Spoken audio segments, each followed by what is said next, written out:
अस्सलाम वालेकुम व्यूअर्स। आज मैं आपको ड्रामा सीरियल इश्क है के नेक्स्ट आने वाले एपिसोड्स और लास्ट एपिसोड का शॉर्ट सा रिव्यू दूंगी। व्यूअर्स, नेक्स्ट आप इस ड्रामे में देखेंगे कि इसरा ना चाहते हुए भी अपनी माँ, बाप और भाई की मर्जी पर शादी के लिए हाँ कर देती है। उससे पहले हारिस, जो कि जानता है कि इसरा शाहज़ेब को पसंद करती है, वो पास जाता है शाहज़ेब के और जाकर कहता है कि तुम्हें पता है कि तुम्हारी बजाय इसरा ने मुझसे शादी करने का फ़ैसला किया है। ये सुनकर शाहज़ेब को बहुत गुस्सा आता है और वो कहता है कि ये तुम्हारी भूल है कि मैं इसरा को किसी और का होने दूंगा। इधर से इसरा की शादी की तैयारियां शुरू हो जाती हैं और इसरा अपने सारे हथियार डाल देती है और वो शादी के लिए हाँ कर देती है। यहाँ तक कि वो मायूं बैठ जाती है। अब घर पर आ जाता है शाहज़ेब और आकर खूब हंगामा करता है कि इसरा मेरे साथ चलो, लेकिन इसरा का भाई बहुत मारता है और घर से निकाल देता है। अब रोड पर बैठा है शाहज़ेब और बेहद अपने आप को मजबूर महसूस कर रहा है कि वो क्या करे, किस तरह से अपनी माँ को मनाए कि वो जाकर इसरा का हाथ मांगे, इसरा की शादी कैसे रुकवाए। इधर से दिखाया जाता है इसरा की बारात का दिन आ जाता है। इसरा दुल्हन बनी तैयार खड़ी है। पार्लर से बाहर आकर देखती है कि कोई उसे लेने आया है कि नहीं आया, कि वहाँ पर शाहज़ेब पहुँच जाता है और उसे बेहोश करके अपनी गाड़ी में डालता है और वहाँ से लेकर चला जाता है। इधर से सारे घर वाले इसरा के लिए परेशान हैं कि इसरा कहाँ रह गई है। जब पार्लर से पता करते हैं तो पार्लर में तो इसरा मौजूद ही नहीं होती। अब इसरा का बाप और भाई जाते हैं हारिस के पास। इसरा का बाप हारिस के आगे हाथ जोड़ता है और उसे हकीकत बताता है। ये सब कुछ बर्दाश्त नहीं कर पाते वो। इधर से इसरा, जो कि होश में आ गई है, वो चीखती है, चिल्लाती है कि तुम्हारा दिमाग तो ख़राब नहीं हो गया, मेरे बाबा मर जाएंगे। मैंने हमेशा मोहब्बत और इज़्ज़त में इज़्ज़त को अहमियत दी है, मुझे वापस छोड़ कर आओ। जिस पर शाहज़ेब कहता है कि ये तुम्हारी भूल है कि मैं तुम्हें छोड़ कर आऊँगा, और मोहब्बत आदत होती है लेकिन इश्क मजबूरी होती है। फिर दिखाया जाता है कि इसरा के साथ ज़बरदस्ती निकाह कर लेता है शाहज़ेब, और फिर जब इसरा को लेकर उसके घर जाता है तो इसरा का बाप इसरा को बद्दुआ देता है कि मैं तुम्हें बद्दुआ देता हूँ, सारी ज़िंदगी अपने बाप की शक्ल नहीं देखोगी। ये सुनकर इसरा का दिल टूट जाता है। इसरा और शाहज़ेब वहाँ से चले जाते हैं और फिर शाहज़ेब की वजह से इसरा का बाप ये सदमा बर्दाश्त नहीं कर पाता और वो मर जाता है। उसे लेकर हॉस्पिटल जाया जाता है लेकिन डॉक्टर्स बचा नहीं पाते हैं। इसरा को पता चलता है तो वो भागती हुई आ जाती है और अब उसको कोई भी उसके बाप का चेहरा तक देखने नहीं दे रहा। इसरा रो रही है, उसे शाहज़ेब संभाल रहा है लेकिन वो संभल नहीं रही। अब वो अपने बाप को मनो मिट्टी तले दबे देखकर वहीं पर बैठ जाती है और हाथ जोड़कर माफ़ी मांग रही है कि बाबा मुझे माफ़ कर दें। कि वहाँ पर उसका भाई आ जाता है और उसके पास गन होती है।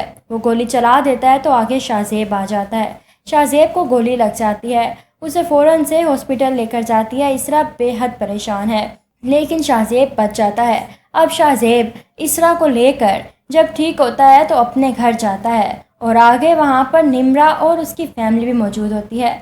इसरा का जब इंट्रोडक्शन करवाता है कि ये मेरी बीवी है तो निम्रा इसरा को मारने के लिए दौड़ती है और सब लोग उसे छुड़वा रहे होते हैं कि शाहज़ेब उसे धक्का देता है कि खबरदार, जो इसरा की तरफ किसी ने आंख उठाकर भी देखा तो मैं छोड़ूंगा नहीं किसी को। इसरा को लेकर वहां से चला जाता है सीधा अपने कमरे में। अब शाहज़ेब की माँ भी बेहद रोती है कि इसने मेरे सर में खाक डाल दी है, लेकिन अब उनके पास और कोई चारा नहीं है।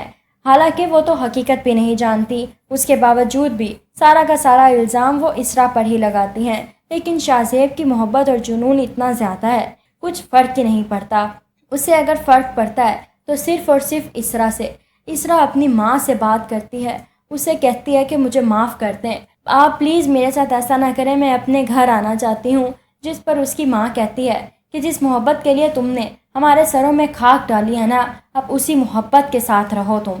अब ये सारी बातें इसरा को इस बात पर मजबूर करती हैं कि वो शाहज़ेब को छोड़कर नहीं जा सकती क्योंकि उसका कोई ठिकाना नहीं है। लेकिन वो शाहज़ेब के साथ नहीं रहना चाहती, वो शाहज़ेब से बिल्कुल बात नहीं करती। शाहज़ेब वापस से उसको वैसा ही रखना चाहता है जैसा वो दोनों इस सारी सिचुएशन से पहले थे। लेकिन इसरा, जो कि टूट चुकी है, उसके बाप की मौत ने उसे मुकम्मल तौर पर तोड़ दिया है। ادھر سے دکھایا جاتا ہے کہ اسرا کی ماں جو کہ بے حد پریشان ہے، دن رات روتی ہے، اسرا کے لیے بھی تڑپتی ہے۔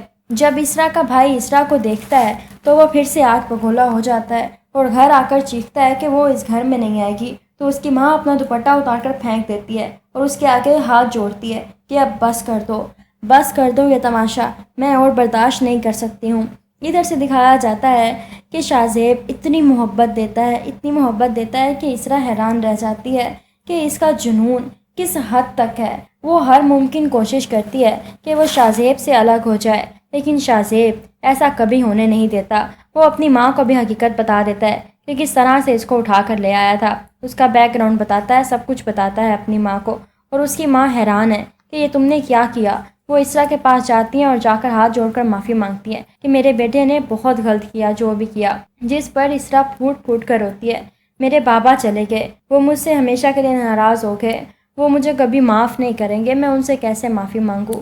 اس کی ماں بہت زیادہ حوصلہ دیتی ہے۔ وہ فیصلہ کرتی ہے کہ وہ جائے گی اسرا کے گھر اور جا کر بات کرے گی، انہیں ساری سچائی بتائے گی کہ اس میں اسرا کا کوئی قصور نہیں ہے۔ اور پھر وہ اسرا سے کہتی ہیں کہ تم فکر نہیں کرو، میں تمہاری ماں اور بھائی کو ساری اصلیت بتاؤں گی، انہیں مناؤں گی کہ وہ تم سے رشتہ نہ توڑیں۔ اور پھر وہ جاتی ہیں، جا کر جب بتاتی ہیں کہ میں شاہ زیب کی ماں ہوں تو وہاں پر آگ بگولا ہو جاتا ہے، اسرا کا بھائی بھی اور ماں بھی۔ لیکن اسرا کی ماں اپنے بیٹے کو سنبھالتی ہے کہ تم چپ کر کے بیٹھو۔ تو وہ بتاتی ہیں کہ میں جانتی ہوں کہ جو کچھ ہوا بہت غلط ہوا، میں خود یہ نہیں چاہتی تھی، میں نے تو اپنی بھانجی لینی تھی اپنے بیٹے کے لیے، اس دن اس کا نکاح تھا جب اس نے منع کر دیا، لیکن جو کچھ ہوا بہت غلط ہوا، اس سب میں اسرا کا کوئی قصور نہیں ہے۔ وہ ساری کی ساری حقیقت بتاتی ہیں کہ اسرا اس طرح پارلر کے باہر کھڑی تھی، انتظار کر رہی تھی اور اغوا کر کر لے گیا تھا میرا بیٹا۔ یہ سن کر اسرا کی ماں اور بھائی حیران رہ جاتے ہیں اور اسرا کا بھائی کہتا ہے کہ میں چھوڑوں گا نہیں اس کو، میں اس کو جان سے مار دوں گا۔ لیکن وہ آ کے ہاتھ جوڑتی ہیں کہ اب بس کر دو، جو ہونا تھا ہو گیا ہے، اب میرا بیٹا تمہارا بہنوئی ہے، تمہاری بہن کا سہاگ ہے، تم اپنی بہن کو بھی معاف کر دو۔ اسرا جو کہ فیصلہ کر لیتی ہے کہ وہ اپنے گھر واپس چلی جائے گی اور وہ واپس آ بھی جاتی ہے۔ اب اسرا سے ملنے جب آتا ہے شاہ زیب، اسے لینے آتا ہے تو اسرا کا بھائی اسے خوب پیٹتا ہے اور گھر سے نکال دیتا ہے کہ جب تک اسرا نہیں چاہے گی کوئی فیصلہ نہیں ہوگا۔ اور پھر اسرا سے اس کا فیصلہ پوچھا جاتا ہے۔ اسرا پھر بھی یہی فیصلہ کرتی ہے کہ وہ شاہ زیب کے ساتھ ہی جائے گی کیونکہ وہ اس سے شادی تو کر چکی ہے۔ ادھر سے اب اسرا جو کہ واپس آ جاتی ہے، لیکن اسرا کا بھائی صاف صاف کہہ دیتا ہے کہ تم چاہے جب مرضی آؤ اس گھر میں، لیکن تمہارا شوہر نہیں آئے گا۔ اب نمرا کی بہن جو کہ رضا سے محبت کرتی ہے، رضا بے حد روتا ہے، وہ جا کر سب سے معافیاں مانگتا ہے کہ معاف کر دیں، اس میں میرا کیا قصور ہے، آپ مجھے کیوں الگ کر رہے ہیں۔ اور پھر آخرکار رضا کو بھی اس کی محبت مل ہی جاتی ہے، سب لوگ مان جاتے ہیں۔ ادھر سے نمرا کے لیے بہت اچھا رشتہ آتا ہے اور اس کا باپ اس کی شادی کر دیتا ہے۔ نمرا وہاں پر بہت خوش ہے، لیکن وہ شاہ زیب کو کبھی نہیں بھول پاتی اور نہ ہی اسے معاف کر پاتی ہے۔ اسے احساس دلاتی ہے اسرا کہ شاہ زیب تم نے جو کیا تھا غلط کیا تھا ایک لڑکی کے ساتھ، تمہیں اسے معافی مانگنی چاہیے۔ اب شاہ زیب معافی مانگتا ہے نمرا سے اور اس سے کہتا ہے میں جانتا ہوں جو ہوا غلط ہوا، لیکن تم جانتی ہو محبت میں سب کچھ جائز ہوتا ہے اور مجھ سے یہ برداشت نہیں ہو رہا تھا کہ مجھ سے کوئی بھی دور کرے اسرا کو۔ اور پھر اسے نمرا بھی معاف کر دیتی ہے۔ اسرا اور شاہ زیب ایک اچھی زندگی گزارتے ہیں۔ ویورز، آپ لوگوں کو یہ ڈرامہ سیریل کیسا لگا؟ ویڈیو پسند آئے تو لائک کریں اور چینل کو سبسکرائب کریں۔ Thank you.